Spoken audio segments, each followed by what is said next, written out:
अस्सलाम वालेकुम नाजरीन, आमनाज़ किचन में आप सबको खुश आमदीद। अगर आप मेरे चैनल पे नए हैं तो मेरे चैनल को सब्सक्राइब कीजिए। वीडियो अच्छी लगी तो लाइक का बटन प्रेस कीजिए और बेल आइकॉन का बटन प्रेस कर दीजिए ताकि मेरी वीडियो सबसे पहले आपको मिल सके। आज जो वीडियो मैं आपके साथ शेयर कर रही हूँ वो एक गरम मसाला की रेसिपी है। क्योंकि ईद बकरा ईद बड़े नज़दीक है और ज़्यादातर लोग जो हैं वो लोगों की ये शिकायत होती है कि हम बड़ी ईद पे जब भी कोई चीज़ बनाते हैं, यानी कि गोश्त वगैरह, शामी कबाब, बिरयानी, कोफ्ते, चप्पल कबाब, तो उसमें जो गोश्त की वो थोड़ी सी एक स्पेसिफिक सी स्मेल आती है। तो आज जो वीडियो मैं आपके साथ शेयर कर रही हूँ वो इसी हवाले से है। और ये एक गरम मसाला है जो कि मैं भी इस्तेमाल करती हूँ। मैं आम दिनों में भी ये मसाला इस्तेमाल करती हूँ और ये घर का मसाला है। इसमें बाज़ार का कोई ऐसी चीज़ नहीं इस्तेमाल हुई। जैसे कि आजकल डिब्बे बहुत आम हैं तो लोग कोशिश करते हैं कि वो डिब्बे वाला मसाला इस्तेमाल करें, लेकिन जो घर का मसाला होता है उसकी खुशबू अपनी होती है और उसका जो टेस्ट है वो भी बहुत अच्छा आता है। तो मैं आपके साथ अपनी ज़ाती रेसिपी शेयर कर रही हूँ, तो आप इसको ज़रूर बनाइएगा। इससे पहले कि आप इसको इस्तेमाल में लाएं, आप गोश्त को अच्छी तरह धो के उसकी चर्बी को बिल्कुल जो है साफ़ करके और ये गरम मसाला इस्तेमाल करके बहुत अच्छा खाना बना सकते हैं ईद के दिनों में। और आप यकीन कीजिए कभी भी किसी किस्म की कोई स्मेल नहीं आएगी अगर आप ये वाला गरम मसाला इस्तेमाल करेंगे।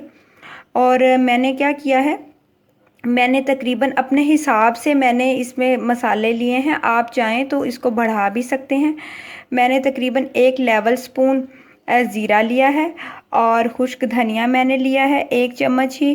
20-25 के करीब मैंने काली मिर्चें ली हैं, 2 छोटी इलायची ली हैं, 2 बड़ी इलायची ली हैं, दालचीनी ली है और मैंने इसमें 3 अदद लौंग आप चाहें तो डाल सकते हैं। अगर आप राइस बना रहे हैं तो आप इसके अंदर लौंग इस्तेमाल कर सकते हैं। अगर आप बाकी चीज़ों में इस्तेमाल कर रहे हैं जैसे कि शामी कबाब, चप्पल कबाब, कोफ्ते, कौरमे, तो आप इसमें लौंग नहीं भी डाल सकते।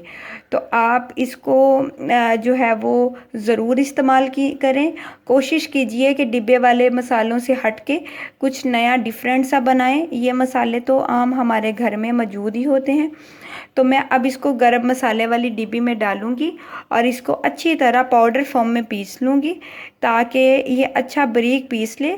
और फिर आप इसको एयर टाइट जार में डाल के इसको 15 दिन के लिए रख सकते हैं, फिर आप इस्तेमाल में ला सकते हैं। 15 दिन के बाद आप नया मसाला बना लें बिल्कुल इसी तरह और ये बहुत अच्छा बनेगा। तो चलिए अब मैं इसको पीसती हूँ और फिर आपको दिखाती हूँ कि ये कैसा बना है। जी तो नाजरीन, आप देख सकते हैं कि मैंने इस मसाले को अच्छा बारीक फॉर्म में पीस लिया है। इसके अंदर से बहुत अच्छी खुशबू आ रही है और बजाय इसके कि आप बाज़ार की बनी हुई कोई अशिया जैसे कि मसाले डिब्बे आजकल बहुत आम है यूज़ करें, आप घर के मसाले जो कि आपके सामने बिल्कुल फ्रेश हैं उनको इस्तेमाल कीजिए ताकि आप बच्चों को अच्छा सेहतमंद खाना खिला सकें और साथ में ईद अच्छा सा एंजॉय कर सकें। तो आप इसको ज़रूर बनाइएगा और मेरी वीडियो को ज़्यादा से ज़्यादा शेयर करें और लाइक कीजिए। अल्लाह हाफिज़।